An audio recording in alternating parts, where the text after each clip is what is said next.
দরুদ ও সালাম বিশ্ব মানবতার মুক্তির দূত, মহাবিপ্লবের মহানায়ক, যার আদর্শকে বাস্তবায়ন করার লক্ষ্যে আমাদের সার্বিক প্রয়াস, মুহাম্মাদুর রাসূলুল্লাহ সাল্লাল্লাহু আলাইহি ওয়াসাল্লামের প্রতি যাবতীয় দরুদ ও সালাম।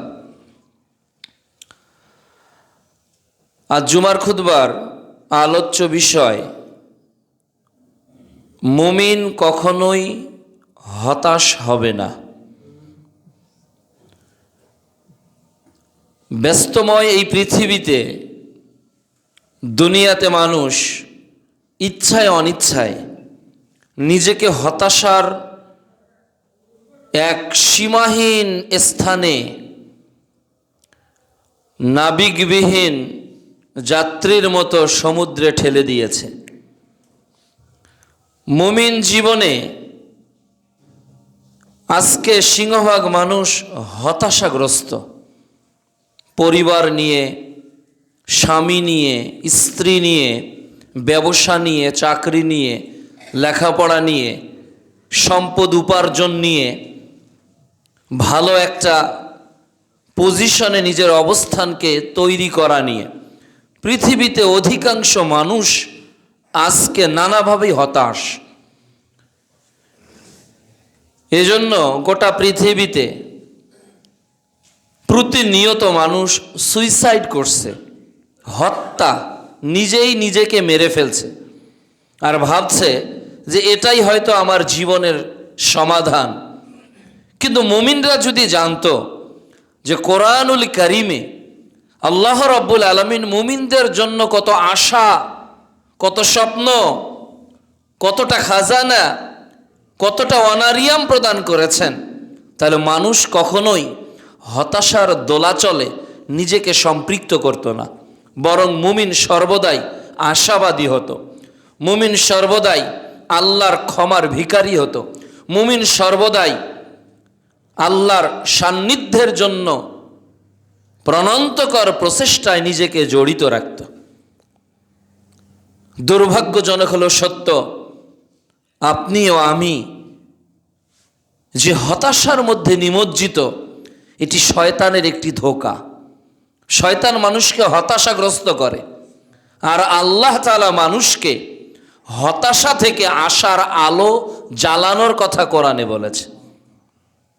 শয়তান মানুষকে ভীত, ভয় দেখায়, আর আল্লাহ তাআলা মানুষকে আশা দেখায়। শয়তান মানুষকে এ বলে উদ্বুদ্ধ করে যে তোমার আর ক্ষমা হবে না, তোমার আর মাফ হবে না, কাজেই তুমি গুনাহ করেই যাও। শয়তান বলে যে তোমার যে রিজিক এত কম, তুমি হারামের পথে নিজেকে পাড়ি জমাও। শয়তান বলে যে তুমি সন্তান বেশি নিও না, তাহলে ওরা কি করে খাবে।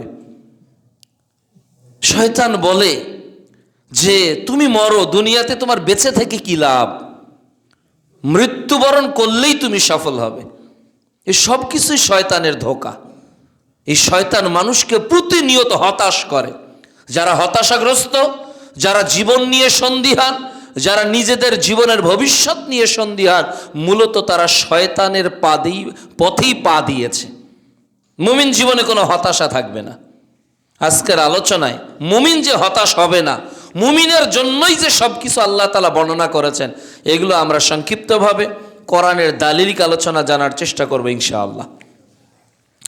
আল্লাহ সুবহানাহু ওয়া তাআলা বলছেন মুমিনদের জন্য, সূরা আল ইমরান অধ্যায় 3 আয়াত 139, আল্লাহ বলছেন ওয়ালা তাহিনু ওয়ালা তাহজান, তোমরা হীন আলাউনা, তোমরাই বিজয়ী। সুবহানাল্লাহ, আল্লাহ তাআলা বলছেন বিজয়ী তো তোমরাই। ইন কুনতুম মুমিনিন, যদি তোমরা ঈমানদার হও। তাহলে মুমিনদের জন্য বিজয় ঘোষণা করেছেন কে? আল্লাহ তাআলা, যে আপনি বিজয়ী হবেন। আপনার পারিবারিক জীবনে, বৈবাহিক জীবনে, সামাজিক জীবনে, রাষ্ট্রীয় জীবনে, খাদ্যের জীবনে, পৃথিবীর প্রতিটি পরতে পরতে আপনি বিজয় লাভ করবেন। এই বিজয়ের নিশ্চয়তা স্বয়ং আল্লাহ সুবহানাহু ওয়া তাআলা আমাকেও আপনাকে প্রদান করেছে। এই জন্য এই দুইটা শব্দ মনে রাখবেন। মুমিন কখনো হীনমন্য হবে না, সে নিজেকে কখনো ছোট ভাববে না, সে কখনো ভাববে না যে আমি হয়তো পৃথিবীতে টিকতে পারবো না, সে হয়তো মনে করবে না যে আমার দ্বারায় মনে হয় আর হবে না, আমি মনে হয় আর এগিয়ে যেতে পারবো না। না, হীনমন্য হবেন না। Failure is the pillar of success. আপনার ব্যর্থতাই সাফল্যের চাবি। আপনি যত বেশি ব্যর্থ হবেন, সফলতা তত বেশি আপনার নিকটে ধরা দিবে। এজন্য একজন ব্যক্তি বলেছিলেন যে আমি 100 বার হেরে গিয়েছি, বিষয়টি এমন নয়, বরং আমি 100টা কারণ খুঁজে বের করতে পেরেছি। তো মুমিন তো এভাবেই, কখনো নিজের মধ্যে ডিপ্রেশন কাজ করবে না। সে হেরে যাবে তো মনে করবে যে এটা আমার একটা কারণ, এইটা যাতে নেক্সট টাইম না হয়, তে হীনমন্যতায় ভুগবে না।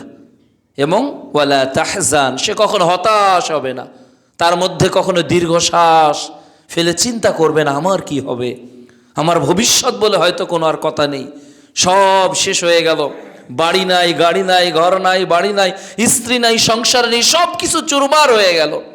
না, ওই হতাশার মধ্যেও যিনি আশার আলো জাগাতে পারে তিনি হলেন আল্লাহ সুবহানাহু ওয়া তাআলা। বার্ধক্য বয়সে আল্লাহ রাব্বুল আলামিন ইব্রাহিম আলাইহিস সালামের বুকে কি ইসমাইলকে দেননি? কত দোয়া করেছেন সন্তানের জন্য, বার্ধক্য বয়সে আল্লাহ দিয়েছেন। 90+ যখন ইব্রাহিম আলাইহিস সালামের বয়স, তখন হাজেরার গর্ভে এসেছে ইসমাইল আলাইহিস সালাম। কই, তিনি তো হতাশ হননি, আশা নিয়ে বুক বেঁধেছিলেন। একজন ব্যক্তির কাছে 1000 দিনার করজ চেয়েছিল, লোকটি প্রদান করেছিল, কোনো সাক্ষী ছিল না।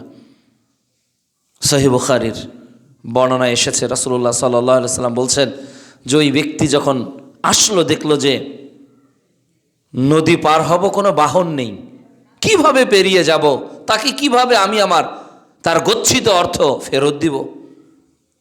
তো সে একটা কাঠের টুকরায় এই 1000 দিনারকে বেঁধে ফেলে দিয়ে বলেছিল, আল্লাহ, কেউ সাক্ষী ছিল না, আমি তোমাকেই সাক্ষী করেছিলাম, আজকে আমি যাওয়ার কোনো উপায় পেলাম না, তোমার উপর ভরসা করেই আমি এটাকে ফেলে দিলাম।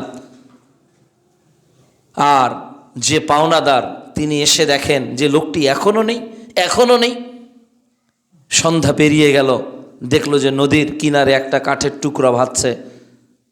কাঠের টুকরোটা নিয়ে গেল বাড়িতে, খুলে দেখলো 1000 দিনার, আর লেখা আছে, হে প্রিয় ভাই আমার, আমি আল্লাহকে সাক্ষী রেখেছিলাম, এই যে তোমার দিনার ফেরত দেওয়ার জন্য এসেছিলাম, কোনো কুলকিরানা না পেয়ে এখানেই ছেড়ে দিয়েছি, আর রবকে সাক্ষী রেখে তোমাকে পৌঁছানোর কথা বলেছি। এই একজন ব্যক্তির নদী পর্যন্ত আল্লাহ তাআলা তার আনুগত্যশীল করে দিয়েছে। সুবহানাল্লাহ। এটা হলো মুমিনদের পাওয়ার, মুমিনদের শক্তি। আগুনে পড়ে গিয়েছেন ইব্রাহিম আলাইহিস সালাম। আগুন আর তো পোড়ার কথা, পুড়ে সারখার করে দেওয়ার কথা, দাউ দাউ করে আগুন জ্বলছে, কিন্তু আগুনের প্রতি যে রবের নোটিশ, ইয়া নারু কুনি বারদাও ওয়া সালামান আলা ইব্রাহিম, হে আগুন, ইব্রাহিমের জন্য যদি আরামদায়ক, শীতলদায়ক হয়ে যাও। সুবহানাল্লাহ। তো মুমিনদের জন্য হতাশার কিছু নেই। যত বিপদ, যত মুসিবত, যত কিছু আসুক না কেন, মুমিনদের জন্য হতাশা আসবে না। 2, আল্লাহ রাব্বুল আলামিন বলছেন যে মুমিনদের সফলতার কথা, আল্লাহ তাআলা এভাবে বলছেন, সূরা হামিম সেজদা অধ্যায় 41 আয়াত 30 আল্লাহ তাআলা বলছেন, ইন্নাল্লাযীনা ক্বালু রাব্বুনাল্লাহ, যারা বলবে যে আমাদের প্রতিপালক হলেন আমাদের আল্লাহ, আমরা যার ইবাদত করি তিনি কে? আল্লাহ। সুম্মা ইসতাকামু, এবং এর উপর দৃঢ় থাকে। আল্লাহ তাআলা বলছেন তাতানাজ্জালু আলাইহিমুল মালাইকা, আল্লাহ সুবহানাহু ওয়া তাআলা এই ইস্তেকামাতওয়ালা মুমিনদের জন্য ফেরেশতাকে অবতীর্ণ করেন। আর ফেরেশতারা কি বলে? ফেরেশতারা বলে যে ওয়ালা তাহজানু ওয়া আবশিরু বিল জান্নাতিল্লাতী কুনতুম তুআদুন। ফেরেশতারা বলে যে তোমরা চিন্তিত হইও না, তোমরা হিতবল হইও না, তোমাদের জন্য প্রতিশ্রুত আল্লাহ তাআলা জান্নাতকে প্রস্তুত করে রেখেছেন। সুবহানাল্লাহ। তাহলে মুমিন যদি দৃঢ় থাকে আর মুমিন যদি আল্লাহ তাআলার ঈমানের প্রতি ইস্তেকামাত থাকে, আল্লাহ তাআলা অভয় দিয়ে বলেছেন আমি তো তাদের প্রতি ফেরেশতা অবতীর্ণ করব। আল্লাহ তাআলা কি অতীতে ফেরেশতা অবতীর্ণ করেননি? আল্লাহ তাআলা কি পাথর নিয়ে পাখিকে অবতীর্ণ করেননি? এই যে আল্লাহ তাআলা যে অবতীর্ণ করেছেন, এটা আল্লাহ তাআলার সাহায্য। আল্লাহ তাআলা মুমিন বান্দাদেরকে এভাবেই সাহায্য করেন। আল্লাহ তাআলা বলেন যে মুমিন বান্দাদেরকে সাহায্য করা আমি আল্লাহ তাআলার উপর হক, এটা সত্য, এটা ওয়াজিব। আল্লাহ তাআলা মুমিন বান্দাদেরই কেবল সাহায্য করবেন। সুবহানাল্লাহ। এই জন্য প্রিয় উপস্থিতি, মুমিনরা কখনো ব্যর্থতার গ্লানি নিয়ে পথ চলবে না, বরং সে আশা রাখবে যে আল্লাহ তাআলা অবশ্যই টুডে অর টুমরো আমাকে সফলতা দান করবেনই করবেন, আমাকে সফলতা দান করবেনই করবেন। 3, মুমিনরা যে কষ্টের মধ্যে নিমজ্জিত, যে দুঃখ, যে যন্ত্রণা, যে ব্যথা তাদেরকে স্পর্শ করে। খাবার নেই, মুমিনদের কষ্ট। সন্তান হয় না, আল্লাহর পরীক্ষা। ব্যবসায় উন্নতি নেই, আল্লাহ তাআলা পরীক্ষা নিচ্ছে। এগুলো যখন ঘটে তখন আল্লাহ তাআলা মুমিনদেরকে কি বলছেন? আল্লাহ তাআলা বলছেন সূরা ইনশিরাহ অধ্যায় 94 আয়াত 5 ও 6, আল্লাহ তাআলা বলছেন ফাইন্না মাআল উসরি ইউসরা, নিশ্চয়ই কষ্টের সাথে রয়েছে স্বস্তি। তুমি যে কষ্ট করতেছো এই কষ্টের সাথেই তোমার শান্তি রয়েছে। এরপর আবারও বলছেন ইন্না মাআল উসরি ইউসরা, নিশ্চয়ই কষ্টের সাথেই শান্তি আছে। আপনি যে কষ্ট অনুভব করছেন এই কষ্টের সাথে আপনার শান্তি আছে। সাহাবীরা কষ্ট অনুভব করেছে, সাহাবীরা নির্যাতন অনুভব করেছে, কিন্তু যে শান্তি তারা পেয়েছে পৃথিবীতে এর চেয়ে বড় শান্তি আর কোনো কিছুতে হতে পারে না।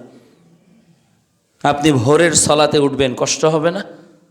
কষ্ট হবে, দুঃখ হবে, ঠান্ডাতে উজু করতে হাত পা কাঁপবে, কিন্তু যখন 2 রাকাত সালাত আদায় করবেন, সিজদায় যখন অবনত হয়ে যাবেন, যখন সালাম ফিরানোর পর জিকির করে কোরআন তেলাওয়াতটা শুরু করবেন, যে প্রশান্তি মুমিন জীবনে আসবে এটা কোটি টাকা দিয়েও কিনতে পাওয়া সম্ভব নয়। কিনতে পাওয়া যাবে কোটি টাকা দিয়েও? মুমিনরা যখন এই যে সামনে রমাদান চলে আসতেছে, সারাদিন না খেয়ে, পেটে খিদা, কণ্ঠে তৃষ্ণা, বুক ফেটে যাচ্ছে, পানির জন্য পরিশ্রম হয়েছে, ঘাম ঝরেছে, কত খাবার আমার সামনে, মা রান্না করেছে, বউ রান্না করেছে, ছোট্ট বাচ্চারা দৌড়াচ্ছে আর খাচ্ছে খানাগুলো, আমার সামনে খাচ্ছে, আমি খেতে পারতেছি না। এই কষ্ট হচ্ছে, কষ্ট হচ্ছে, কষ্ট করতে করতে করতে করতে একটা সময় যখন সূর্য অস্ত যাচ্ছে, মুয়াজ্জিন যখন বলেছে আল্লাহু আকবার, এই যে আপনি খেজুর খেলেন, এই যে একটু তৃপ্তি লাভ করলেন, আপনার হৃদয়টা যে বিগলিত হয়ে গেল যখন আপনি খেজুর খেয়ে ইফতার করে মসজিদের দিকে আসা শুরু করেন, আপনার মধ্যে একটা প্রশান্তি কাজ করে না? আপনার হৃদয়ের মধ্যে একটা আলাদা অনুভব কাজ করে। এটা কখনো বক্তৃতা দিয়ে বোঝানো সম্ভব না, এটা হৃদয়ের ব্যাপার। এই যে স্বস্তিটা, নিশ্চয়ই কষ্টের সাথে কি আছে? স্বস্তি আছে। দেখবেন কত ঘটনা কোরআন হাদিসে প্রত্যেকটা বিষয়ের উপর আছে। হাজেরা আলাইহিস সালাম কতদিন কষ্ট করেছেন, কত রাত কষ্ট করেছেন। খেজুর তো ফুরিয়ে গেল, পানি তো শেষ হয়ে গেল, ইসমাইলের ক্রন্দন সময়ে সময় বেড়ে যাচ্ছে, দুধ শুকে গেল। হাজেরা আলাইহিস সালাম ইসমাইলকে দুধ খাওয়াতে পারতেছেন না। একটা মা যদি সন্তানকে খাওয়াতে না পারে, সন্তানের চেয়ে কি মা বেশি কষ্ট পায় না? দেখবেন বাড়ির মধ্যে অনেক মানুষ, আত্মীয় স্বজনে ভরপুর, কিন্তু বাচ্চাটা ঘরের মধ্যে কান্নার করে দিয়েছে। ওই আওয়াজ যখন রান্নাঘর পর্যন্ত চলে গেছে, মা রান্না ফেলে সন্তানের কাছে ছুটে চলে এসেছে। হয় না দুনিয়াতে? আমাদের হয় না? কলিজায় মনে হয় লাগছে, কলিজায়। অনেক বাচ্চা খেলছে, আপনার বাচ্চার কান্নার আওয়াজ যখন আপনার কানের মধ্যে আসে তখন আপনার অনুভূতি কেমন হয়? অনেক বাচ্চা কান্না করে, এরকম রিয়্যাক্ট হয় না। যখন নিজের বাচ্চার কান্নার আওয়াজটা কানে চলে যায়, দুনিয়ার কোনো কিছুই আর ভালো লাগে না, সন্তানের কাছে চলে যায়। এমন একটা অবস্থা কি মা হাজেরার হয়নি? কত কষ্ট! আশার আলো মনে করলেন সাফা পাহাড়ে হয়তো হবে, পানির ব্যবস্থা সেখানে গিয়ে হতে পারে, হলো না। মারোয়াতেও হলো না, আবার সাফাতে হলো না, মারোয়াতে হলো না। এইবার শুরু হলো সাফা থেকে গিয়ে মারোয়াতে, শেষ হলো। এই 7 বার যখন তিনি যাওয়া আসা করলেন, কোথাও পানির ব্যবস্থা হলো না। চলে আসলেন, প্রিয় সন্তান বেঁচে আছে না মরে গেছে? যে সন্তান চিৎকার করে কাঁদছে, এক সময় কান্নাও শুকিয়ে গেল। তো দেখছেন যে ইসমাঈল আলাইহিস সালাম এর সন্নিকটে আল্লাহ সুবহানাহু ওয়া তাআলা জমজম কূপের সৃষ্টি করে দিয়েছেন। সুবহানাল্লাহ। ইন্না মাআল উসরি ইউসরা। কষ্টের সাথে কি আছে? স্বস্তি আসছে। কষ্টের সাথেই স্বস্তি আছে, কষ্টের সাথেই মুমিন জীবনের স্বস্তি আছে। এই জমজমের স্বস্তি শুধু হাজরা আলাইহিস সালামের যুগে নয়। হাজিরা খেজুরের চেয়েও আনতে চেষ্টা করে, পানিটা বেশি। কেন? খেজুর বাংলাদেশে পাওয়া যাবে, কিন্তু জমজমের পানি পৃথিবীতে আর কোথাও কিনতে পাওয়া যাবে না। আপনি চাইলে মারিয়ম, চাইলে বড় বড় বড় মানে ভালো মানের খেজুরগুলো বাংলাদেশে কিনে এনে খেতে পারেন, কিন্তু বাংলাদেশে এমন কোনো দোকান আছে যেখানে জমজমের পানি বিক্রি হয় না? কিন্তু সব দোকানে খেজুর বিক্রি হয়, জমজমের, সৌদির পোশাক বিক্রি হয়, জায়নামাজ বিক্রি হয়, কিন্তু পানি বিক্রি হয় না। এমন একটা নিয়ামত আল্লাহ তাআলা দিয়েছেন, এই কষ্টের পরে স্বস্তি। তো আপনি হতাশ কেন? আপনার কত অভাব, আপনার কত কষ্ট। আপনি কি হাজরা আলাইহিস সালামের চেয়েও বিপদে আছেন? তিনি যদি ধৈর্য ধারণ করে এমন একটা সফলতা নিয়ে আসতে পারে, তো টুডে অর টুমরো আপনার এই সফলতা আসবেই আসবে, এটা আপনাকে বিশ্বাস করতে হবে। দেখুন মূসা আলাইহিস সালাম ফেরাউনের অত্যাচারে কত কষ্ট পেয়েছেন। 3 দিকে ফেরাউন আক্রমণ করলেন, মূসা আলাইহিস সালামকে কষ্ট, বিপদ। আল্লাহ রাব্বুল আলামিন নির্দেশ দিলেন, মূসা তোমার হাতের লাঠিটাকে নদীতে নিক্ষেপ করো। মূসা আলাইহিস সালাম নিক্ষেপ করলেন, ওই নদী সঙ্গে সঙ্গে মূসা আলাইহিস সালামের জন্য রাস্তা তৈরি করে দিলেন। সুবহানাল্লাহ। ফেরাউন ভেবেছিল যে মূসাকে আটকানো যাবে, নৌকা নেই, ট্রলার নেই, স্টিমার নেই, জাহাজ নেই, মূসা পালাবে কোথায়? মূসা পালাবে কোথায়? কিন্তু আল্লাহ সুবহানাহু ওয়া তাআলা এই কষ্টের মধ্যেও মূসা আলাইহিস সালামকে পথ বাতলিয়ে দিয়েছেন। এটা হলো কষ্টের পর স্বস্তি। কষ্টের পরই স্বস্তি আছে। শুধু তাই না, মায়েরা যখন ডেলিভারি করে, যখন নর্মাল ডেলিভারি হয়, কত কষ্ট একটা মায়ের হয়, কত কষ্ট। 9 মাস 10 দিন বাচ্চাকে তিলে তিলে তিলে তিলে করে বড় করেছে। রাতে সন্তান মায়ের পেটে 8 মাস আঘাত করেছে, মায়ের ঘুম ভেঙে গেছে, পেটের মধ্যে আঘাত করেছে। মা বেশি খেতে পারে না, না হলে কষ্ট হয়, ক্ষুধা জমিয়ে রাখে মা। বাচ্চাকে এইভাবে ধীরে ধীরে ধীরে ধীরে যে মা বড় করে, এত কষ্ট সহ্য করে যে মা, এই বাচ্চাটা যখন প্রসাব করে মা, ওই বাচ্চার দিকে যখন মা চোখ দিয়ে তাকায়, তখন যেন মায়ের এই মৃত্যুর মুখোমুখি প্রসাব যন্ত্রণাকে মা ভুলে গিয়ে তার মুখে হাসি ফুটে যায়। সুবহানাল্লাহ। এটা হলো কষ্টের পরই স্বস্তি। কষ্টের সাথেই স্বস্তি রয়েছে, কষ্টের সাথেই স্বস্তি রয়েছে। এই জন্য প্রিয় উপস্থিতি, কষ্ট এলেই ভেঙে পড়বেন না, হীনমন্যতায় ভুগবেন না, মনে করবেন না যে আমি ধ্বংস হয়ে গেলাম। আপনাকে ভাবতে হবে, এই কষ্ট দিয়েছে, নিঃসন্দেহে এর মধ্যেও কোনো কল্যাণ, এর মধ্যেও কোনো কল্যাণ আছে, এর মধ্যেও কোনো মঙ্গল আছে, এটা আপনাকে বিশ্বাস করতে হবে। বিপদ মুসিবত মুমিনদের জন্য পরীক্ষা নয়, পরীক্ষা, কিন্তু এটা আল্লাহর নেয়ামত। বিপদ নেয়ামত আপনার আমার জন্য, অবশ্যই এর মধ্যে কল্যাণ আছে। কি কল্যাণ এটা আপনি বুঝবেন না, আপনি জানেন না আপনার ভবিষ্যৎ। প্রিয় উপস্থিতি, 4 নাম্বার, আল্লাহ রাব্বুল আলামিন পূর্ববর্তী নবী এবং তাদের উম্মাকে যত বিপদ দিয়েছিল, যত মুসিবত দিয়েছিল, আবার আল্লাহ তাআলা বলছেন আলা ইন্না নাসরুল্লাহিল করিব। সূরা বাকারা অধ্যায় 2 আয়াত 214। মুমিনদের বিপদ এসেছে, মুসিবত এসেছে, অত্যাচার এসেছে, নিষ্পেষিত হয়েছে নবীরা, সাহাবীরা অত্যাচারিত হয়েছে, কিন্তু আল্লাহ তাআলা শেষে বলেছেন আলা ইন্না নাসরুল্লাহিল করিব, আল্লাহর বিজয়, আল্লাহর সাহায্য অতীব নিকটে, অতীব নিকটে। কত নিকটে এটা আল্লাহু আলাম, এটা আল্লাহ সুবহানাহু ওয়া তাআলা ভালো জানেন।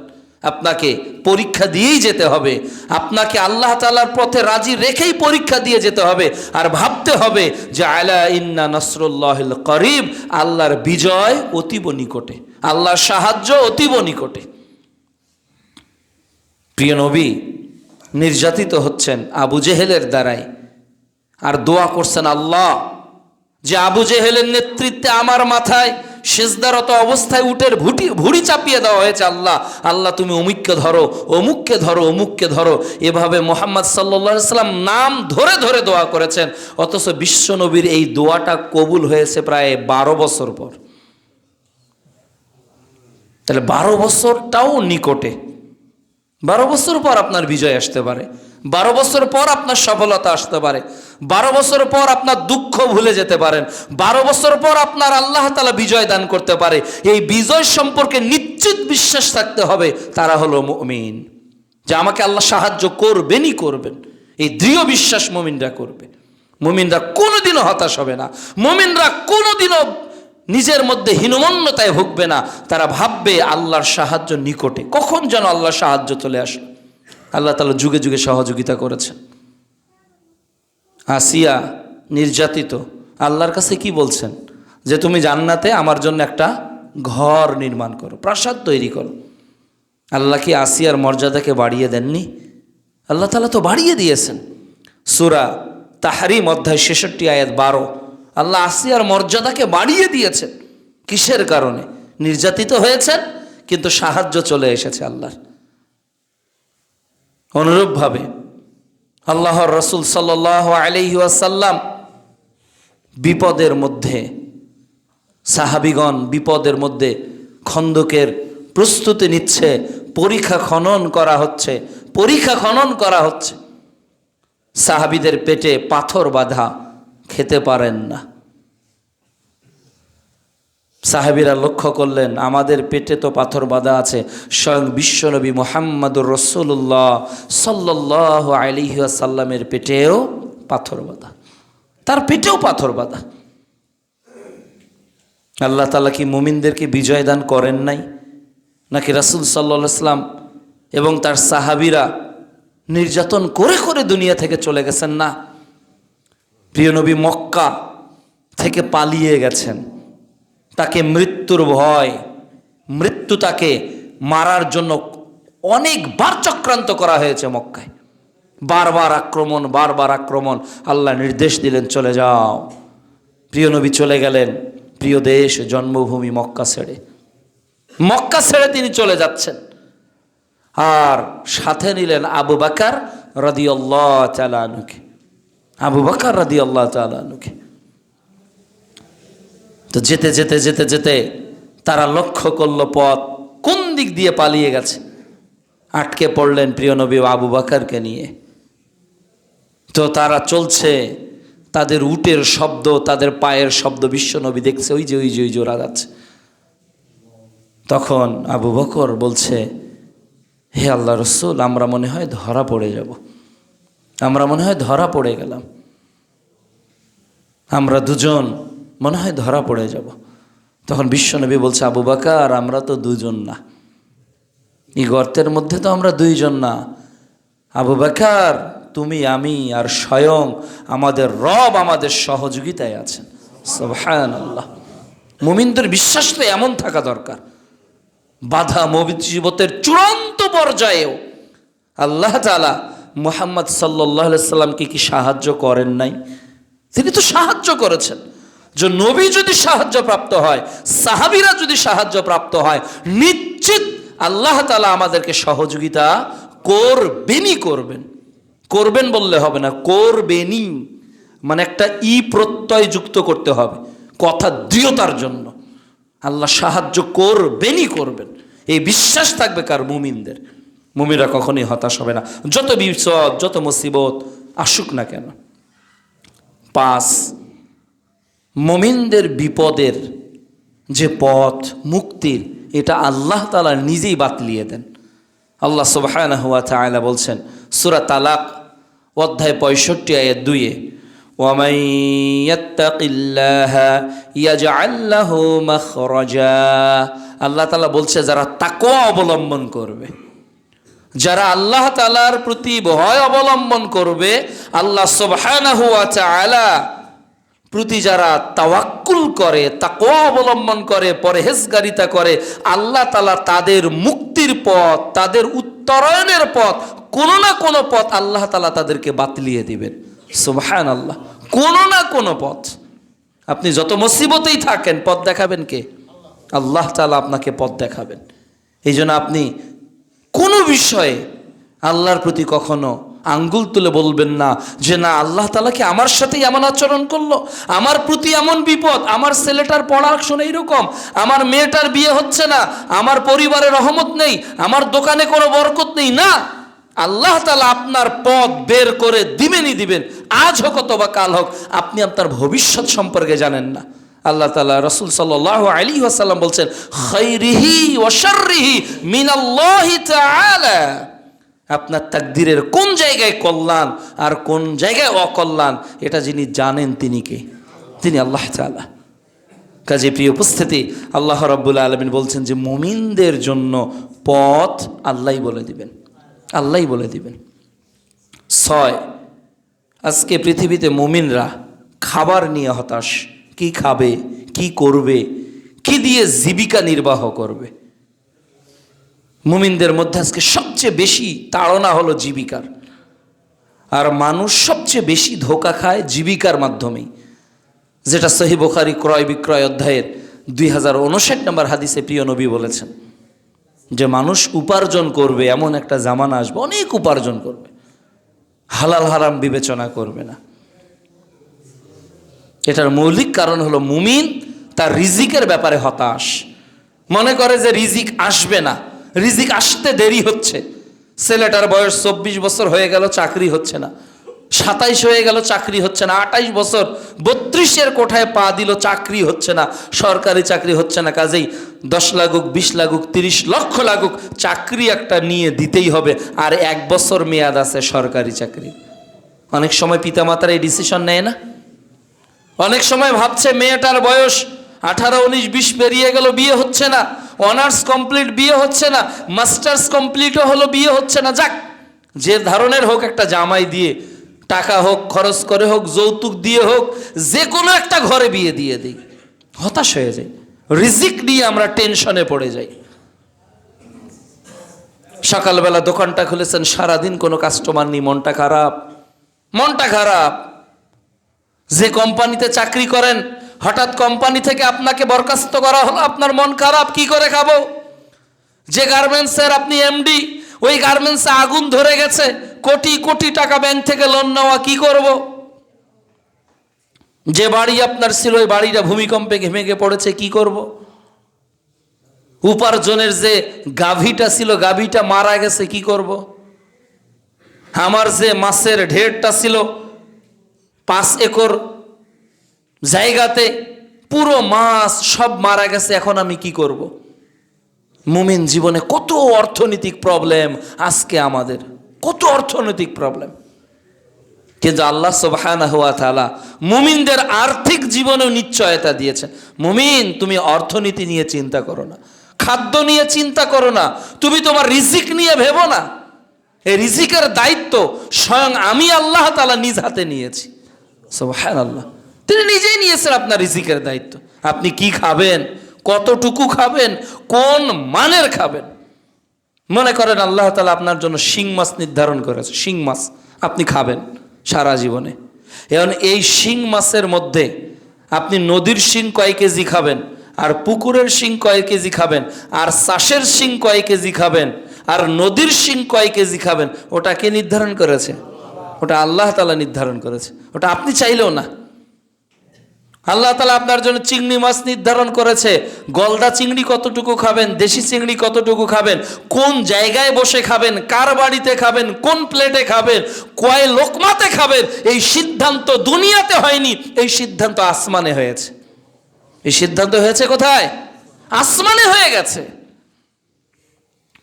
কাজে মুমিনরা খাবার নিয়ে কখনো টেনশন নেই, রিজিক নিয়ে কখনো টেনশন করবেন না যে আমার কি হবে, কখনোই বলবেন না। আল্লাহ সাহায্য করবেন।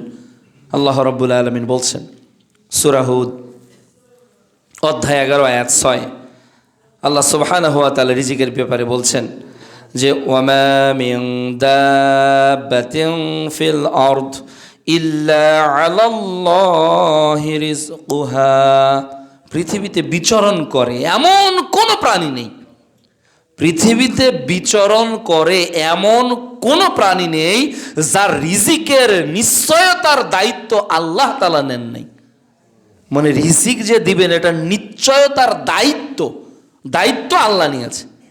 তো যে জিনিসের দায়িত্ব আল্লাহ নেয় ওই জিনিস নিয়ে কি কারো চিন্তা করার প্রয়োজন আছে? আপনাকে যদি বলা হয় ডক্টর ইউনূস আপনার পরিবারের দায়িত্ব নিয়েছে, আপনার মানসিকতা কেমন হবে? টেনশন হবে। আর কি মনে হয় যে টেনশন করবেন? আপনি হয়তো আশা করেছেন যে এই ত্রিমোহনীতে আপনাকে একটা বাড়ি করে দিবে, কিন্তু না, আপনার আশার ব্যতিক্রম হয়েছে। দিয়েতে একেবারে গুলশানে, বনানীতে, যে জায়গায় আপনি চিন্তা করেন না, আফতাবনগরের সবচেয়ে বড় জায়গায় আপনাকে দেখা গেল যে 10টা প্লটের মালিক করে দিয়েছে। আপনি যেটা আশা করেছেন এর চেয়ে বেশি। কেন? একজন যখন আপনার দায়িত্ব নেয়, আর দায়িত্ব কে নিয়েছে এটা যখন আপনি জানতে পারেন, তাহলে আমার রিজিকের দায়িত্ব কে নিয়েছে এটা কে বলছে? এটাও আল্লাহ বলছে। সূরা হুদের 6 নম্বর আয়াতে আল্লাহ বলছে যে পৃথিবীতে বিচরণ করে, হাঁটাহাঁটি করে, বুকের উপর ভর দিয়ে চলে, এই যত জীব আছে, প্রাণী আছে, এদের যে রিজিক, এদেরকে যে আমি আল্লাহ তাআলা খাওয়াবো, এই খাওয়ানোর দায়িত্ব আমার। সুবহানাল্লাহ। এই জন্য আল্লাহ তাআলা নানাভাবে খাওয়াবে, কিভাবে খাওয়াবে এটা তিনি ভালো জানে। এই জন্য একটা গল্প সমাজে প্রচলিত আছে যার মধ্যে একটা জ্ঞান আছে, গল্পের জ্ঞান। যে মা ছেলেকে খেতে বলে, ছেলে খেতে চায় না, ছেলে বলছে না আমি খাবো না, আল্লাহ খাওয়ায়, আমি দেখবো আল্লাহ আমাকে কিভাবে খাওয়ায়, আমি খাবো না, আল্লাহ আমাকে কিভাবে খাওয়ায় এটা আমি আজকে দেখব। বলছে তুই খাবি না? না বাবা খা, আল্লাহ খাওয়ায় তো, চেষ্টা কর, তুই হাত দিয়ে খা, তাহলে খেতে পারবি, ওটাই হলো মূল কথা। বলছে না আমি এভাবেও খাবো না, দেখি আল্লাহ আমাকে কিভাবে খাওয়ায়। মা যখন সকালবেলা পিড়াপিড়ি করেছে খায়নি, দুপুরবেলা করেছে খায়নি, সন্তান কি করেছে, একেবারে দৌড় দিয়ে বাড়ি থেকে চলে গেছে, গ্রামে নেই, চলে অনেক দূর চলে গেছে। সন্ধ্যা পেরিয়ে গেছে, এমন এক লোকালয়ে মানুষ হাঁটাহাঁটি করে না, গাছের নিচে বসে আছে, মা সেখানেও গিয়েছে, বাবা আয় বাবা, সন্তান একেবারে গাছে উঠেছে, যে না দেখি আবার তুমি কিভাবে গাছে উঠো, আমি খাবোই না, আল্লাহ আমাকে কিভাবে খাওয়ায় এটা দেখব। তো মা তো আর গাছে উঠতে পারে না, মা চলে এসেছে বাড়িতে, যে সন্ধ্যার পরই হয়তো ছেলে আমার চলে আসবে। সন্ধ্যা হয়ে গেল, ছেলে চলে আসলো না। পথিমধ্যে ডাকাত যাচ্ছিল ওই পথ দিয়ে, ডাকাত। এর আগে মা টেবেন বাটিতে করে খাবার এনে গাছের নিচে রেখে দিয়েছে, আর সন্তানকে বলেছে ক্ষুধা লাগলে নেমে খেয়ে নিস। সন্তান বলছে না তুমি খাবার নিয়ে যাও, আমি খাবো না। মায়ের মন তো রেখে গেছে খাবার। ডাকাতরা আসতে আসতে এক জায়গায় মিটিং করতেছে ওই গাছের নিচে। তো তাদের অনেক টাকা পয়সা বিতরণ করার জন্য মিটিং করতেছে। যত মানুষকে তারা হয়রানি করে, হ্যারাসমেন্ট করে টাকা উপার্জন করেছে, ওটা ভাগ করতেছে।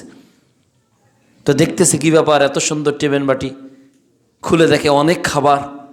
তো বলছে এই টেবিল বাটিতে খাবার, তার মানে কি কেউ আছে নাকি আশেপাশে? চতুর্দিকে লাইট জ্বালানো হলো, দেখলো কেউ নাই, কিন্তু গাছের উপর একজন বসে আছে।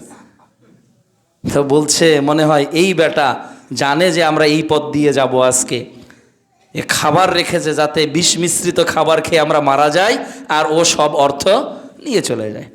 বলছে নাম, নাহলে আমরা উঠলে কিন্তু গাছ থেকে ফেলে দেব। ভয় দেখিয়েছে, নেমেছে। বলছে বেটা এত চালাক, আমাদেরকে মারতে চাস আর সম্পদ লুট করতে চাস, আজকে তোর বিষ মিশ্রিত ভাত তোকেই খাওয়াবো। তো বলছে না, ঘটনা এটা না, এই বলে মিথ্যা কথা বলার জায়গা বাস না, খা না হলে মারলাম। ওই মারছে, এরপর বাধ্য হয়ে যখন চামড়া লাল হয়ে গেছে, রক্ত পড়ছে, তখন খাচ্ছে। আর মনে মনে চিন্তা করছে যে আল্লাহ তো খাওয়ায়, আল্লাহ পিটিয়ে হলেও খাওয়ায়। তাহলে খাওয়ায় কে? রিজিকের মালিক কে? আল্লাহ কিভাবে খাওয়াবে এটা আপনি জানেন না। এই জন্য আল্লাহ বলছে ওয়ামা মিন দাব্বাতিন ফিল আরদ ইল্লা আলাল্লাহি রিজকুহা, পৃথিবীতে এমন কোনো প্রাণী বিচরণ করে না যার রিজিকের দায়িত্ব আল্লাহ নিজ হাতে নেয়নি। সুবহানাল্লাহ। এই জন্য প্রিয় উপস্থিতি, খাবার নিয়ে, রিজিক নিয়ে কোনো দিন চিন্তা করবেন না। তিনি আপনার প্রতিপালক, তিনি আপনাকে খাওয়াবেন। এবং আল্লাহ তাআলা আরও বলেছেন, যদি আপনি আল্লাহর প্রতি দৃঢ় হন, বিশ্বাসী হন, আল্লাহ তাআলা বলছে ওয়ায়ারযুকহু মিন হাইসু লা ইয়াহতাসিব, সূরা তালাক অধ্যায় 65 আয়াত 3। আল্লাহ তাআলা বলছে, হে আমার বান্দা, তুমি যদি আমার উপর তাওয়াক্কুল করতে পারো, আমি তোমাকে এমনভাবে খাওয়াবো, এমনভাবে রিজিকের ব্যবস্থা করে দিব, যেটা বান্দা তুমি কখনো কল্পনাও করতে পারোনি। সুবহানাল্লাহ, কল্পনাও করতে পারোনি। পৃথিবীতে অনেক মানুষকে অল্প সময় বড়লোক হতে দেখেননি?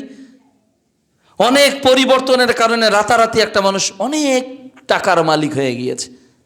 সন্তানের চাকরি নেই, হঠাৎ করে একটা সন্তান বিদেশ চলে গেল, কানাডাতে চলে গেল, আমেরিকাতে ভিসা পেয়ে চলে গেল, অথবা অস্ট্রেলিয়াতে চলে গেল, অথবা সৌদিতে চলে গেল। এই যে কাজ পেয়েছে, ওখান থেকে প্রমোশন হয়েছে। যে বাংলাদেশে যারা এক বছরে প্রতি মাসে 50,000 টাকা করে, বছরে 6 লক্ষ পায়, ওর মেধা আল্লাহ এমন দিয়েছে যে প্রতি মাসে ওখানে 12 লক্ষ টাকা বেতন পাচ্ছে। রাতারাতি পরিবর্তন করে, কেননা তার রিজিককে আল্লাহ ওভাবেই বরাদ্দ করেছেন। সে 40 বছরের পর তার রিজিক বেড়ে যাবে, কারো 20 বছরের পর রিজিক বেড়ে যাবে, কারো 60 বছরের পর রিজিক বেড়ে যাবে। আপনার যতটুকু ভাত পৃথিবীতে বরাদ্দ আছে, এতটুকু ভাত না খেয়ে আপনি মারা যাবেন না। যে চালের ভাত আপনার বরাদ্দ আছে, ওই চালের ভাতই আপনি খেয়ে মরবেন। এটা রিজিক, এটা রিজিক, এটার ফয়সালা আসমানে, রিজিকের ফয়সালা জমিনে নাই। রিজিকের ফয়সালা জমিনে হয় না, এটা বাস্তবতা, চরম বাস্তবতা। আমি আপনাকে একটা চরম বাস্তবতার কথা বলি, চরম, একেবারে ধ্রুব সত্য আমার জীবনে।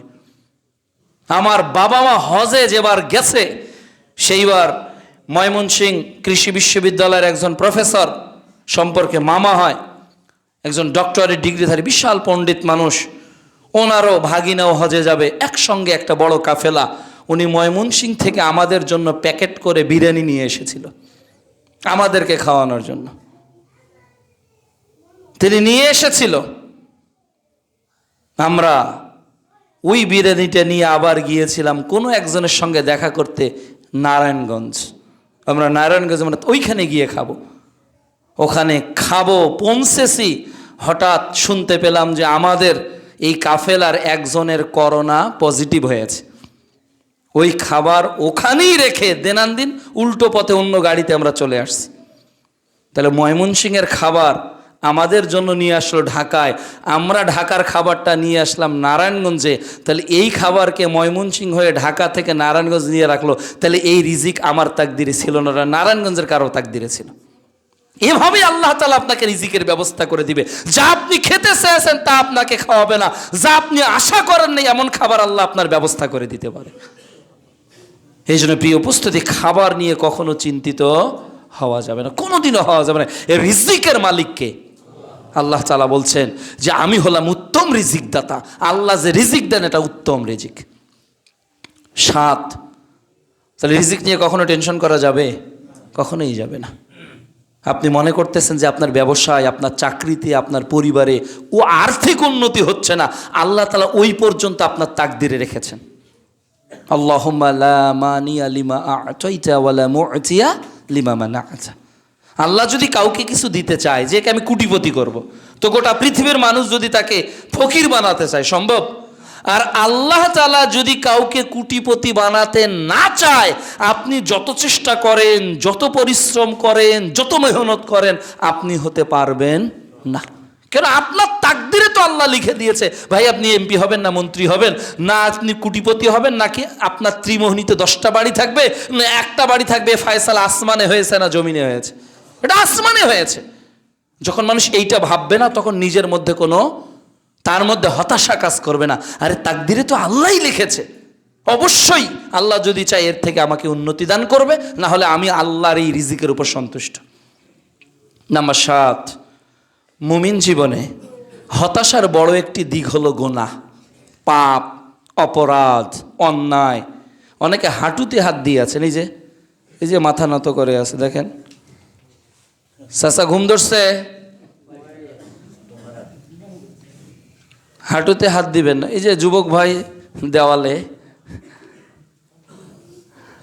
আপনারা তো শরীফ ওসমান হাদির তেজে তেজিয়ান হতে হবে, তাই না? যদি ঘুমিয়ে হেলে আলোচনা শুনে, তাহলে জাগ্রত হবে ইমান। নিজের ইমানকে পুক্ত করতে হবে। এক একটা খুতবা মনে করতে হবে জেহাদের মাঠে যাওয়ার প্রস্তুতি, জেহাদের মাঠে যাওয়ার। জেহাদ মানে নফসের বিরুদ্ধে যুদ্ধটাও কি জেহাদ না? জেহাদ মানে অন্যায়ের বিরুদ্ধে কথা বলাটাও কি জেহাদ না? জেহাদ মানেই যে অস্ত্র হাতে, বিষয়টা এমন নয়। জেহাদের অনেকগুলো স্তর আছে। কাজে এই মুসলমানদের জামে মসজিদের জেহাদ কি? ঘুমকে নিয়ন্ত্রণ করাও জেহাদ। জুমার দিনে ঘুমকে নিয়ন্ত্রণ করাও কি জেহাদ। জুমার দিনে মনোযোগ দিয়ে খুতবা শোনাটাও জেহাদ। জুমার দিনে সবার আগে প্রথম কাতারে আসাটাও জেহাদ। জেহাদ মনে প্রাণান্তকর প্রচেষ্টা, আপনি যেটা ন্যায়ের পক্ষে ওইটাই জেহাদ, প্রচেষ্টা যেটা আপনি করবেন। প্রিয় উপস্থিতি, বলছিলাম আজকের পৃথিবীতে মানুষ হতাশ, পাপ নিয়ে, অন্যায় নিয়ে। গুনাহ করেছি, আল্লাহ ক্ষমা করবে কিনা? এতদিন মদ খেয়েছি, আল্লাহ এই পাপ ক্ষমা করবে কিনা? এতদিন বেনামাজি ছিলাম, আল্লাহ আমার প্রতি নেক নজর দিচ্ছে কিনা? এইভাবে নানা হতাশার মধ্যে আজকে অনেক যুবক ভাই, অনেক মা, অনেক বোন, অনেক মুসলমান আজকে ডিপ্রেশনে আছে যে আল্লাহ হয়তো আমাকে ক্ষমা করবে না, কাজে আমি সিগারেট খেয়েই যাব, আমি অন্যায় করেই যাব, আমি পাপ করেই যাব। না প্রিয় ভাই, হতাশ হবেন না। প্রিয় মা, প্রিয় বোন আমার, হতাশ হবেন না। কত গুনাহ আপনার, কত পাপ আপনার, কত অপরাধ আপনার, কত অন্যায় আপনার, কতটা জুলুম করেছেন আপনি, কতটা পাপ করেছেন আপনি। আপনার রব আপনাকে কত সুন্দর করে ডেকে বলছেন। আল্লাহ রাব্বুল আলামিন বলছেন সূরাতুল জুমার অধ্যায় 39 আয়াত 53, আল্লাহ বলছেন কুল ইয়া ইবাদিয়াল্লাযীনা আসরাফু আলা আনফুসিহিম, হে আমার আব্দ, আল্লাহ তাআলা বলছেন হে আমার দাস, যারা নিজের নফসের প্রতি জুলুম করেছ। আল্লাহ তাআলা বলেন না হে পাপিষ্ঠ, আল্লাহ বলেন হে ফাসিক, আল্লাহ বলেন না হে জালেম। আল্লাহ পাপীদেরকে কি বলে ডাক দিয়েছেন? ইবাদি, মানে যারা আব্দ, যারা দাস। তার মানে আপনাকে আল্লাহ বান্দা বলে ডাকতেছে। ও আমার বান্দা, নফসের প্রতি জুলুম করেছ, গীবত হয়েছে, গান বাজনা শুনেছ, জেনা করেছ, মিথ্যা বলেছ, বেনামাজি ছেলে, বেপরদায় সারা জীবন কাটিয়েছ, অন্যায় অপকর্ম করেছিলে। হে আমার বান্দারা, যারা নিজের নফসের প্রতি অবিচার করেছ, জুলুম করেছ। এরপর আল্লাহ বলছে লা তাকনাতু মির রাহমাতিল্লাহ, লা তাকনাতু মির রাহমাতিল্লাহ, আমি আল্লাহর রহমত থেকে, দয়া থেকে তোমরা কখনো নিরাশ হইও না। সুবহানাল্লাহ। তাহলে পাপীদেরকে নিরাশ না হওয়ার জন্য আল্লাহ বলছে। অথচ দুনিয়াতে যদি আপনি বাপের কাছে একটা অপরাধ করেন, তোর দ্বারাই কিছু হবে না, যা তুই চলে যা। গভর্নমেন্টের কাছে একটা অপরাধ করেন, সঙ্গে সঙ্গে আপনার একটা কড়া কথা বলে দিবে। বসের কথা না শুনলে দেখবেন সঙ্গে সঙ্গে আপনাকে পানিশমেন্ট দিয়ে দিবে। আর আপনার প্রতিপালক এত দয়ালু, আপনি গুনাহ করতেছেন আর বলতেছে, ও আমার বান্দা জুলুম করেছো, হতাশ হইও না। কেন তুমি হতাশ হচ্ছ? তার মানে জুলুম করার পর টেনশন যাতে আমরা না করি, এটাও আল্লাহ বলতেছে আমাদেরকে। আল্লাহ আকবার, আল্লাহ কত দয়ালু। আলহামদুলিল্লাহি রাব্বিল আলামিন। এরপর আল্লাহ রাব্বুল আলামিন বলছেন, ইন্নাল্লাহ, আল্লাহ বলছে ইন্নাল্লাহ, নিশ্চয় আমি আল্লাহ, নিশ্চয়ই আমি আল্লাহ, ইয়াগফিরুয যুনুবা, আমি আল্লাহ ক্ষমা করব, আমি আল্লাহ ক্ষমা করব পাপকে, আমি আল্লাহ ক্ষমা করব পাপকে, জামিআ, তোমার জিন্দেগীর তামাম জীবনের পাপকে আমি আল্লাহ ক্ষমা করব। সুবহানাল্লাহ। কেন আল্লাহ ক্ষমা করবে? আল্লাহ বলছে ইন্নাহু হুয়াল গফুরুর রহিম, নিশ্চয়ই আল্লাহ হলেন ক্ষমাশীল আর পরম দয়ালু। তাহলে প্রিয় উপস্থিতি, আপনি অপরাধ করে, অন্যায় করে, অবিচার করে যে জুলুম করেছেন, ইস্তেগফার পড়েন। আমরা আল্লাহ তাআলা আমাদেরকে এই জন্য প্রতি পদে পদে দেখবেন, যাতে আমরা পাপ করার পর হতাশ না হই, আল্লাহ তাআলা বিভিন্ন দোয়াগুলো এমনভাবে সেট করেছেন, আপনি যদি একটু গভীরভাবে চিন্তা করেন অবাক হয়ে যাবেন। আল্লাহু আকবার বলার পরই সানা, তাই না? এই যে সানা বলছেন, সানাতে প্রথমেই কি বলছেন? আল্লাহুম্মা বাঈদ বাইনি ওয়া বাইনা খতায়ায়া কামা বা'আদতা বাইনাল মাশরিকি ওয়াল মাগরিব। কত সুন্দর দোয়া। আল্লাহু আকবার বলার পরই আমরা কত সুন্দর সানা পড়ছি। সহিহ বুখারী 740 নম্বর হাদিস, ও আমার রব, গুনাহ তো করেছি, অপরাধ তো করেছি, কিন্তু তোমার সামনে তো দাঁড়িয়ে গেছি, তোমাকে রব বলেই তো স্বীকার করে আজকে দাঁড়িয়ে গেলাম।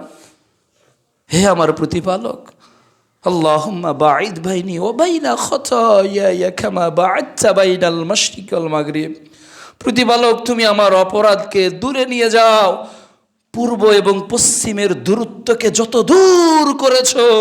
রব, আজ পাপ নিয়ে তোমার সামনে দাঁড়িয়েছি, তুমি আমার পাপকে এত দূর নিয়ে যাও। আল্লাহুম্মা গসিল খতায়া। এরপর আল্লাহ তাআলা বলছেন, হে আল্লাহ, তুমি আমার পাপকে ক্ষমা করো। ময়লা কাপড়কে যেভাবে পরিষ্কার করা হয়, তুমি আমার পাপকে এভাবে পরিষ্কার করো। আল্লাহুম্মা গসিল খতায়া বিল মাই ওয়াস সালজি ওয়াল বারাদ। রব, তুমি আমার পাপকে ক্ষমা করো পানি দিয়ে, বরফ দিয়ে, শিশির দিয়ে আমার পাপ থেকে আমাকে পবিত্রতা দান করো। সুবহানাল্লাহ। এরপর না আউযুবিল্লাহ, এরপর না সূরা ফাতিহা শুরু হচ্ছে। এরপর যখন রুকুতে চলে যাচ্ছি, আবার রবকে বলছি সুবহানাকা আল্লাহুম্মা রব্বানা ওয়া বিহামদিকা আল্লাহুম্মা গফিরলি, আল্লাহুম্মা গফিরলি, আল্লাহ তুমি ক্ষমা করো, মাফ করো।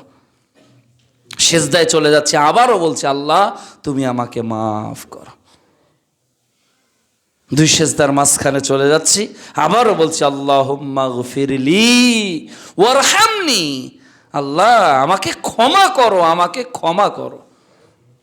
আবার সালাতে যখন সালাম ফিরাবো, সালাম ফেরানোর আগে একটা দোয়া আছে, তাই না? সালাম ফেরানোর আগের দোয়ার প্রথম কথাই হলো আল্লাহুম্মা ইন্নী যালামতু নাফসি যুলমান কাসীরাও ওয়া লা ইয়াগফিরুয যুনুবা ইল্লা আনতা। আল্লাহকে বলছি আল্লাহুম্মা ইন্নী যালামতু নাফসি, আল্লাহ জুলুম করেছি, অন্যায় করেছি, অবিচার করেছি। যুলমান কাসীরাও, জুলুমটা তো একটা দুইটা না, কাসীরা কাসীরা, অসংখ্য অসংখ্য। ওয়ালা ইয়াগফিরুয যুনুবা ইল্লা আনতা, এই জুলুমকে ক্ষমা করতে কেউ পারবে না, রব তুমি ছাড়া কেউ ক্ষমা করতে পারবে না। ফাগফিরলি, আমাকে ক্ষমা করে দাও। তাহলে সালাতের শেষেও আল্লাহ তাআলা পাপীদের ক্ষমার ঘোষণা দিয়েছে কি দেয়নি? হতাশ কেন আপনি? কত পাপ করেছেন, তওবা করে ফিরে আসেন, নিজেকে শুধরান, সংশোধন করেন, পাপ হয়েছে সঙ্গে সঙ্গে ক্ষমা চান। শুধু তাই না, আল্লাহ সুবহানাহু ওয়া তাআলা বলছেন সূরা তাহরিম অধ্যায় 6 আয়াত 8 যে ইয়া আইয়ুহাল্লাযীনা আমানু তুবু ইলাল্লাহ, হে ইমানদারেরা তোমরা তওবা করো, তোমরা ফিরে আসো তোমাদের রবের দিকে, তাওবাতান নাসুহা, একেবারে একনিষ্ঠভাবে, দৃঢ়তার সাথে। প্রিয় উপস্থিতি, সহিহ বুখারীতে হাদিস এসেছে 3470 নম্বর হাদিস, 99 জনকে হত্যা করা অপরাধী এক ব্যক্তিকে বলছে, ভাই 99 জনকে হত্যা করেছি, ক্ষমা হবে? বলছে না, 99 জনকে হত্যা করবে, একজনকে হত্যা করলেই সমস্ত মানুষকে হত্যা করার পাপা, 99 জনকে হত্যা করেছ, যাও, কোনো ক্ষমা নেই। বলছে তোমাকে বেঁচে রেখে লাভ কি, ক্ষমা যেহেতু করবেই না, সেঞ্চুরি। সহিহ বুখারীর হাদিস। আরেক ব্যক্তিকে গিয়ে বলছে, ভাই রব কি ক্ষমা করবে? অন্যায় তো করতে করতে 100। বলে ফিরে যাও, ওই যে ভালো গ্রাম আছে ওখানে যাও না, তওবা করো, তোমার প্রতিপালক ক্ষমা করবেই, যাও তুমি। লোকটা এক বুক আশা নিয়ে গ্রামের দিকে পা বাড়াচ্ছে, এমত অবস্থায় মালাকুল মউত চলে এসেছে। কুল্লু নাফসিন যায়িকাতুল মউত, মৃত্যু হয়ে গেছে, লাশ পড়ে আছে। রহমত এবং আযাবের ফেরেশতা মালাকুল মউতকে বলছে, এই আত্মাটা দাও, এত পাপ করেছে, আরে মৃত্যুর আগের দিন পর্যন্ত আরেকজনকে হত্যা করে 100টা পূরণ করেছে, দাও দাও দাও। রহমতের ফেরেশতা বলছে যে মালাকুল মউত, আত্মা তো আমাকে দিতে হবে। কেন? লোকটা তো ক্ষমা পেতে চায়, লোকটা তো তার ভুল বুঝতে পেরেছে, লোকটা তো ফিরতেই চায়, মৃত্যু এসেছে এই জন্য তো ফিরতে পারলো না, নাহলে তো সে ফিরতই। এবার আল্লাহ রাব্বুল আলামিন বললেন, আচ্ছা মেপে দেখো তো, মাপো তো যে লোকটা অপরাধ যে জায়গায় করেছে এই জায়গাটা নিকটে, নাকি যে জায়গাতে সে যেতে চাচ্ছে সেইটা নিকটে। আর এদিকে আল্লাহ তাআলা বললেন, এই মন্দ গ্রাম পিছে যাও। আর আল্লাহ তাআলা ভালো গ্রামকে বললেন যে তুমি লোকটার একটু কাছে চলে আসো তো। আপনার রব আপনাকে কিভাবে ক্ষমা করতে চায় আমি আপনাকে বোঝাতে ব্যর্থ, 100 ভাগ ব্যর্থ। মনে আল্লাহ আপনাকেই ক্ষমা করবে, আপনি অপরাধী। আর আল্লাহ জমিনকে বলছে, ও জমিন, আমি বান্দার প্রতি তো খুশি হয়ে গেছি, তার অন্তর আমি দেখেছি, তুমি দূরে যাও, ভালো গ্রাম চলে আসো। 2 ফেরেশতা মেপে দেখে ভালোর দিকে 1 বিঘত এগিয়ে গেছে। আল্লাহ বলল, আমি আমার বান্দাকে মাফ করে দিলাম। সুবহানাল্লাহ। 100 পাপীকে যদি রব ক্ষমা করে, আমাদের ক্ষমা হবেই হবে, নিশ্চিত হবে আপনার রব ক্ষমা করবে। হতাশ হবেন না প্রিয় উপস্থিতি, হতাশ হওয়া যাবে না। উট হারিয়ে যাওয়া ব্যক্তি উট ফিরে পেয়েছে, কত খুশি। সহিহ বুখারী 6308 নম্বর হাদিস। উট ফিরে পেয়ে ব্যক্তি বলছে, রব আল্লাহ, আমি তোমার রব আর তুমি আমার বান্দা। এই লোকটা যত খুশি হয়েছে, আল্লাহ রাব্বুল আলামিনের কাছে কেউ যদি তওবা করে ফিরে আসে, আল্লাহ তাআলা বান্দার প্রতি এর চেয়ে বেশি খুশি হয়ে যায়। সুবহানাল্লাহ। কাজে প্রিয় উপস্থিতি, হতাশার আজকের এই খুতবায় আমি 7টি পয়েন্ট নিয়ে কথা বললাম যে মুমিন জীবনে কখনো হতাশা থাকতে পারে না। মুমিন জীবন সফলতার জীবন, মুমিন জীবনের নিশ্চয়তার কথা আল্লাহ বলেছে। আল্লাহ তাআলা মুমিন জীবনে পথ বের করার কথা বলেছে। আল্লাহ তাআলা রিজিকের দায়িত্ব নিয়েছে। আর মুমিনরা যখন অপরাধ করে, পাপের মধ্যে জড়িত হয়, এই পাপ ক্ষমারও দায়িত্ব আল্লাহ তাআলা নিয়েছে। কাজেই প্রিয় ভাইয়েরা আমার, অপরাধ হয়ে গেছে, অন্যায় হয়ে গেছে, জুলুম হয়ে গেছে, যার যত সমস্যা, দয়া করে হতাশ হবেন না। যাবতীয় প্রকার হতাশা থেকে নিজেকে মুক্ত রেখে আল্লাহর দাসত্বে বাকি জীবন কাটানোর যেন আল্লাহ সুবহানাহু ওয়া তাআলা আমাদের তৌফিক দান করেন। আল্লাহুম্মা আমিন।